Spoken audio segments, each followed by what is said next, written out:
നിങ്ങൾ എന്റെ മുഖം കണ്ടോ? തീരെ വയ്യാത്തൊരു ദിവസമായിരുന്നു കേട്ടോ. അച്ഛനും പാറമോളി രാവിലെ സ്കൂളിൽ പോയപ്പോൾ ഞാൻ വേഗം അങ്ങോട്ട് കിടന്നതാണ് കേട്ടോ. കിടന്നിട്ട് പിന്നെ ഉച്ചയായി ഒന്ന് എഴുന്നേൽക്കുമ്പോൾ ഉറങ്ങിയിട്ടല്ല കേട്ടോ. തീരെ ഉറങ്ങാനൊന്നും പറ്റുന്നുണ്ടായിരുന്നില്ല. മേലും കയ്യും തണ്ടലും ഒക്കെ വേദനയായിരുന്നു. അങ്ങോട്ടും ഇങ്ങോട്ട് തിരിഞ്ഞ് ഞാൻ കിടന്നു. അങ്ങനെ ഉച്ചയ്ക്ക് എഴുന്നേറ്റ് വന്നപ്പോൾ അമ്മ ഇവിടെ ചക്കുപ്പേരി വെക്കുന്നുണ്ട് കേട്ടോ. ഞാനൊന്നും കഴിച്ചിട്ടുണ്ടായിരുന്നില്ല. അങ്ങനെ ഇതാ രാവിലെ അല്ലോ ഉച്ചയായല്ലോ. അങ്ങനെ ഒരു ചെറുപഴം ഇരിക്കുന്നുണ്ടായിരുന്നു. അപ്പോൾ അതിൽ നിന്ന് ഞാനൊരു ചെറുപഴം അങ്ങോട്ട് എടുത്ത് കഴിച്ചു കൂട്ടാ. പിന്നെ വീണ്ടും ഞാൻ പോയി കിടക്കുകയാണ്. കിടക്കാൻ നമുക്ക് തോന്നും, പക്ഷെ കിടക്കുമ്പോൾ നമുക്ക് തീരെ മേലൊക്കെ എന്താ പറയുക അതേമാതിരി വേദനയായിരുന്നു കേട്ടോ. കുറച്ച് നേരം ഉറങ്ങാന്ന് വിചാരിച്ച് ഇങ്ങനെ കിടക്കുമ്പോൾ നമുക്ക് തീരെ കിടക്കാനും പറ്റില്ല. അങ്ങനെ ദേ അവിടെ നിന്ന് വീണ്ടും ഞാൻ തണ്ടൽ ഉഴിയാണ് കേട്ടോ വേദന കൊണ്ട്. അങ്ങനെ വീണ്ടും അവിടെ നിന്ന് എഴുന്നേറ്റു. പിന്നെ ഞാൻ വിചാരിച്ചു കുറച്ച് ചക്കുപ്പേരി അങ്ങോട്ട് എടുത്ത് കഴിക്കാമെന്ന്. എനിക്ക് അമ്മയ്ക്ക് ശ്രീജേട്ടന് ഭയങ്കര ഇഷ്ടമാണ് ചക്കുപ്പേരി. അച്ഛമോനും പാറമോളും കഴിക്കില്ല കേട്ടോ.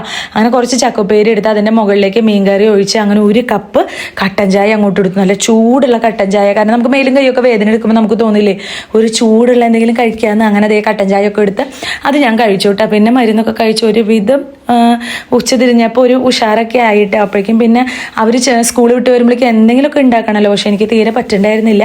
അങ്ങനെ അതൊക്കെ കഴിച്ചു വന്നപ്പോൾ ഞാൻ വിചാരിച്ചു എളുപ്പത്തിൽ എന്തെങ്കിലും ഉണ്ടാക്കാൻ. അതിനായിട്ട് ഇതേ പാൽ ഒഴിച്ചു കൊടുത്തിട്ടുണ്ട്.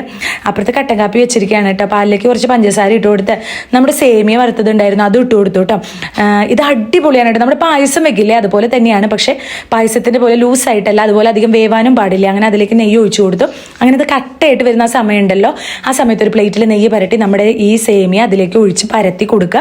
കുറച്ച് കഴിയുമ്പോൾ ഇത് കട്ടയാവട്ടെ. എന്നിട്ട് കുറച്ച് സമയം ഫ്രിഡ്ജ് വയ്ക്കുക. അപ്പോഴേക്കും പാറമോള് വന്ന് കുളിയും കഴിഞ്ഞ് ഉറങ്ങിയിട്ടുണ്ടായിരുന്നു കേട്ടോ. പിന്നെ കുറേ കഴിഞ്ഞൊരു അച്ചുമ്മ വരുന്നത്. അച്ചുമ്മ വന്നപ്പോൾ ഞാനിത് എടുത്തതേ ഇങ്ങനെ മുറിച്ച് കൊടുത്തു കേട്ടോ.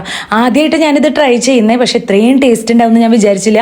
നിങ്ങൾ എന്തായാലും ട്രൈ ചെയ്യണം കേട്ടോ. കോളിഫ്ലവർ വറുത്തതുണ്ടായിരുന്നു. അപ്പോൾ അച്ചുമ്മ ഇത് രണ്ടും കൂട്ടിയിട്ട് ചായ കുടിച്ചു കേട്ടോ. അപ്പോൾ എന്തായാലും ഇത് ടേസ്റ്റ് ചെയ്തപ്പോൾ ഉണ്ടല്ലോ എന്താ പറയുക അത്ര ടേസ്റ്റ്. അപ്പോൾ എന്തായാലും ഇത് എന്താ പറയുക ഞാൻ ഷുവറായിട്ട് നിങ്ങളോട് പറയുന്നു, നിങ്ങൾക്ക് എന്തായാലും ഇഷ്ടപ്പെടും. ട്രൈ ചെയ്ത് നോക്കിക്കോളൂ. അടിപൊളി സംഭവമാണ് കേട്ടോ. അങ്ങനെ അച്ചുമോനും ഇഷ്ടമായി. പാറമോള് പിന്നെ കുറേ കഴിഞ്ഞപ്പോൾ എഴുന്നേറ്റ് വന്നു കേട്ടോ. പാറുവിനും കൊടുത്തു. അപ്പോൾ പാറമോള് പറയാം എല്ലാവരും ട്രൈ ചെയ്ത് അടിപൊളി സംഭവമാണ്. അങ്ങനെ ദേ പാറമോള് സ്കൂളിൽ നിന്ന് ക്രാഫ്റ്റിൻ്റെ ഐറ്റംസ് ഒക്കെ ഉണ്ടാക്കിയിട്ടുണ്ടായിരുന്നു കേട്ടോ. ഇതൊക്കെ പാറു ഉണ്ടാക്കിയതാണ്. പാറുൻ്റെ സ്കൂളിൽ എല്ലാ മക്കളും ഉണ്ടാക്കിയിട്ടുണ്ട് അല്ലേ പാറു? അങ്ങനെ എല്ലാവരും ഉണ്ടാക്കിയിട്ടുണ്ട്. അങ്ങനെ പാറമോള് ഇതേ കൊണ്ടുവന്ന സംഭവങ്ങളൊക്കെ നിങ്ങൾക്ക് കാണിച്ചു തരികയാണ് കേട്ടോ, ഈ 2 ഐറ്റംസ്. അപ്പോൾ ഈ വർഷം കഴിയാറായില്ല. അപ്പോൾ ടീച്ചർ അതൊക്കെ കൊടുത്ത് വീട്ടിലേക്ക് വിട്ടതാണ് കേട്ടോ. അപ്പോൾ എന്തായാലും അടിപൊളിയായിട്ടുണ്ട്. അപ്പോൾ പാറമോളുടെ ക്രാഫ്റ്റ് ഇഷ്ടപ്പെട്ടിട്ടുണ്ടെങ്കിൽ ലൈക്ക് ചെയ്യുക, ഷെയർ ചെയ്യുക, കമൻറ്റ് ചെയ്യുക, സബ്സ്ക്രൈബ് ചെയ്യുക.